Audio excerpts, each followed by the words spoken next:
Magandang araw sa ating lahat. Welcome to another episode. Ako nga po pala si Chex FM Sugabo at ngayong araw ay ating lektora ay nakatuon sa komunikasyon ng akademikong Filipino bilang pundasyon ng aktibong pagkatuto at pagtuturo. Sinusuri nito ang komunikasyon bilang isang proseso na may iba't ibang modelo at elemento at ipinapakita kung paano nagiging makabuluhan ang pagpapalitan ng mensahe sa iba't ibang konteksto. Tinatalakay rin ang wika bilang isang sistematiko at dinamikong sistema ang mga sangay nito at ang mahalagang papel ng wikang Filipino bilang wikang panturo sa edukasyon. Pinag-aaralan din ang lektora na ito ang antas at rehistro ng wika upang matiyak ang angkop at wastong paggamit ng wika sa akademiko, sosyal, teknikal at pampanitikang sitwasyon. Binibigyang diin ang kasanayang makinig at magsalita bilang aktibong proseso na mahalaga sa talakayan, debate, pampublikong pagsasalita. Sa huli, tinatalakay ang bilingualismo at code switching na sa kontekstong Filipino-English at paano ito epektibong pinamamahalaan upang mapalalim ang pag-unawa, kritikal na pag-isip at paghahanda ng mga aaral sa akademiko at profesional. Ngayon, dumako tayo sa una. Ang komunikasyon ay paraan natin para magkaunawaan. Hindi lamang ito basta pagbigay ng mensahe, kailangang maintindihan ng tagatanggap ang sinasabi at ng tagapagsalita. Isipin mo na ang komunikasyon ay isang proseso, hindi isang simpleng gawain lang. Ang pagbibigay ng mensahe, ang pagtanggap ng mensahe, at ang pag-intindi ng mensahe. Halimbawa ay nag-uusap kayo ng kaibigan mo tungkol sa problema mo sa pamilya. Ikaw ang tagapagsalita at ang kaibigan mo ang tagatanggap. Kung naintindihan niya ang pinagdadaanan mo, nagkakaroon ng pagkakaunawaan. Babako naman tayo sa susunod. Naghahatid ng impormasyon. So nagbibigay ito ng kaalaman, nagpapahayag ng damdamin at ideya. Ito ay nagpapakita natin sa ating nararamdaman at iniisip. Papalakas ng relasyon natin sa ibang tao. At ang susunod ay mas madali tayong natututo at nakakapagturo sa iba. So, proseso ng komunikasyon, pagbuo ng ideya. So, isipin mo muna kung ano ang gusto mo sabihin. Pagpapadala ng mensahe, sabihin o ipakita mo ang iyong mensahe. Pagtanggap ng mensahe, pakinggan o tignan ng ibang tao ang iyong mensahe. Pagbigay ng tugon o feedback, magbigay ng reaksyon o sagot ang ibang tao sa iyong mensahe. So, halimbawa nito ay gusto mong sabihin sa kaibigan mo na masaya ka dahil nakapasa ka sa exam. Yun ang pagbuo ng ideya. Sinabi mo sa kanya na, uy, nakapasa ako. Nagpapadala ng mensahe yon. Narinig niya ang sinabi mo at yun ang pagtanggap ng mensahe. Sumagot siya, wow, congrats. At yun naman ang pagbigay ng tugon. Maari mo itong sagutin. Alin sa mga sumusunod ang unang hakbang sa proseso ng komunikasyon? Pagtanggap ng mensahe, pagbigay ng tugon, pagbuo ng ideya, pagpapadala ng mensahe. Ibigay ang sagot sa ibaba. Susunod naman tayo sa modelong linear o linear model. Ito ay uri ng komunikasyon na isang direksyon lang. Ibig sabihin may nagpapadala ng mensahe at may tumatanggap pero walang agarang sagot o feedback. So sender ang nagpapadala ng mensahe. Message ang impormasyon na ipinapadala. Receiver ang tumatanggap ng mensahe. Channel ang paraan kung paano pinadala ang mensahe. At ang noise naman, mga bagay na nakakasagabal sa komunikasyon. Halimbawa, isang talumpati sa radyo. Ang tagapagsalita sa radyo ang sender. Ang kanyang talumpati ang message. Ang nakikinig sa radyo ang receiver. Ang radyo ang channel. Kung may malakas na static ng radyo, iyon ang noise. Maari mo tong sagutin. Alin sa mga sumusunod ang hindi katangian ng linear model ng komunikasyon? A. Isang direksyon lang, walang agarang feedback. C. May nagpapadala at tumatanggap ng mensahe. D. May palitan ng mensahe sa pagitan ng sender at receiver. Dumako naman tayo sa modelong transactional or transactional model. Ito ay isang uri ng komunikasyon na kung saan sabay na nagpapadala at tumatanggap ng mensahe ang bawat isa. Hindi lang ito salita, kasama rin ang kilos o body language. Tuloy-tuloy ang feedback. Sender o receiver, ang bawat isa ay nagsasabay nagpapadala at tumatanggap ng mensahe.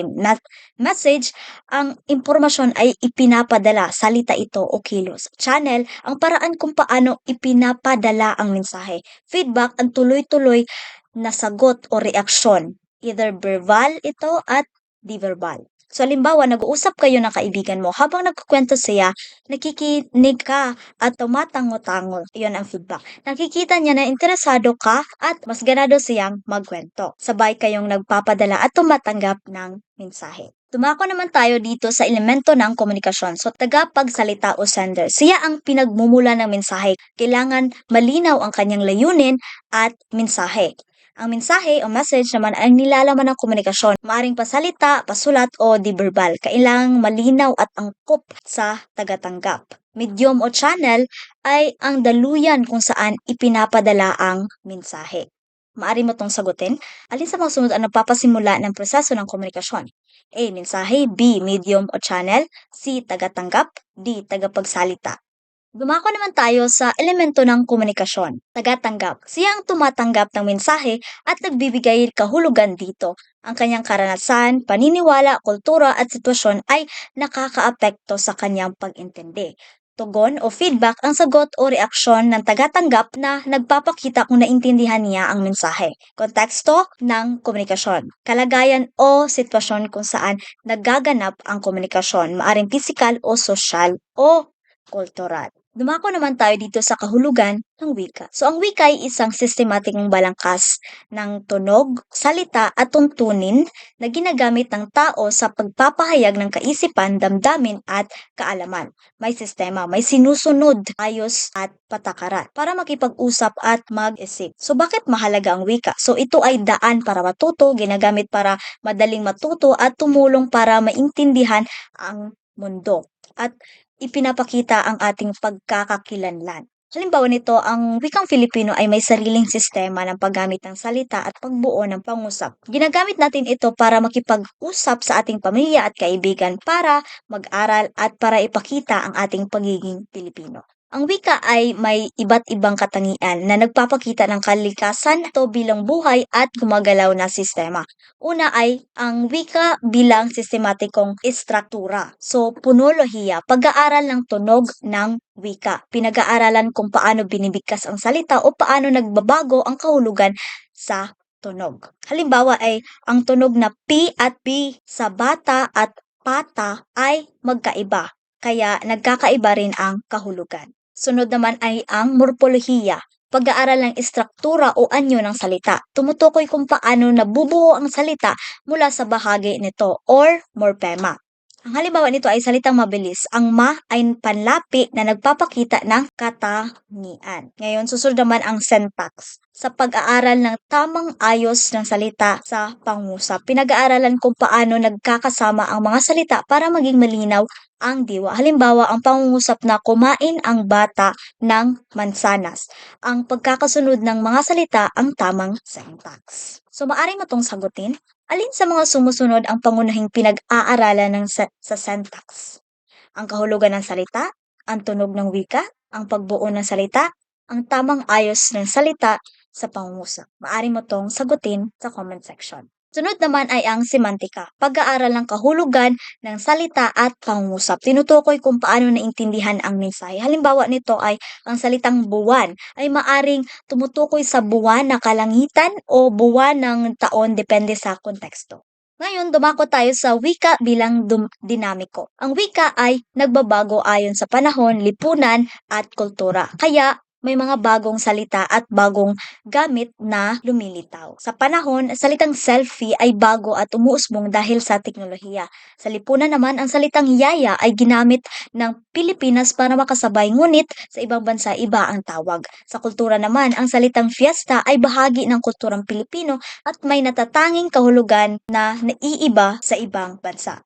So, maaari mo tong sagutin. Alin sa mga sumusunod ang pinaka nagpapakita ng mga wika na ang wika ay dinamiko? A. May sinusunod na tuntunin ang wika. B. Ginagamit ang wika sa komunikasyon. C. Nagbabago ang wika ayon sa panahon, lipunan at kultura. D. May iba't ibang wika sa mundo. Ngayon, dumako naman tayo sa tungkulin ng wika sa edukasyon.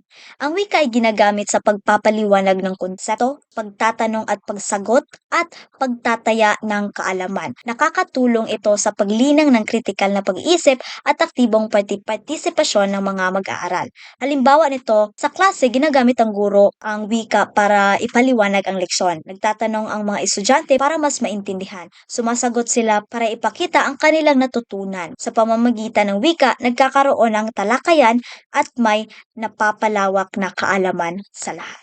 Wika bilang instrumento sa paglinang ng kaalaman. So, mas madaling matutunan kung ang wikang ginagamit ay nauunawaan ng mag-aaral.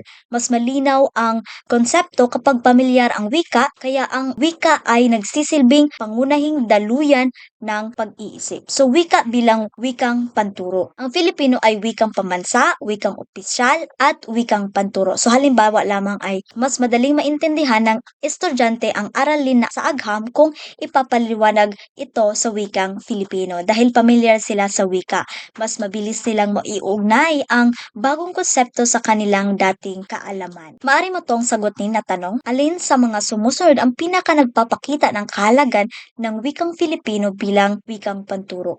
A. Mas maraming libro sa wikang Filipino. B. Mas maraming guro na marunong magsalita ng Filipino. C. Mas madaling matuto ang mga estudyante kung gamit ng wika ay pamilyar sa kanila. D.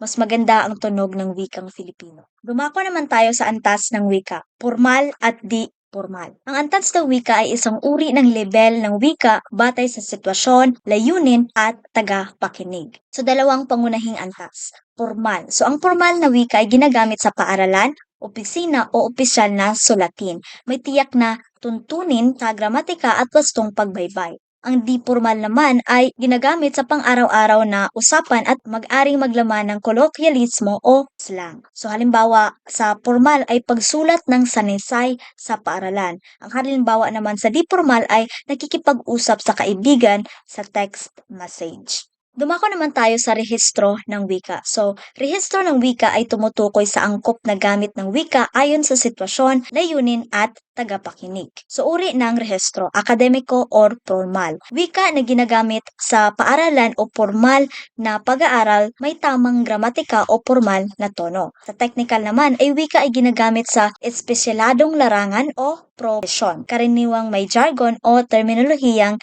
espesipiko. Halimbawa nito sa akademiko or formal ay pagsulat ng sanaysay o research paper. Sa technical naman, halimbawa, medical na ulat o manlaw ng computer. Maaari mo tong sagutin? Alin sa mga sumusunod na sitwasyon ang karaniwang gumagamit ng teknikal na rehistro ng wika? A. Nakikipag-usap sa kaibigan. B. Nagbabasa ng nobela. C. Nagtatrabaho sa isang laboratorio. D. Nanonood ng pelikula. Dumako naman tayo sa uri ng rehistro.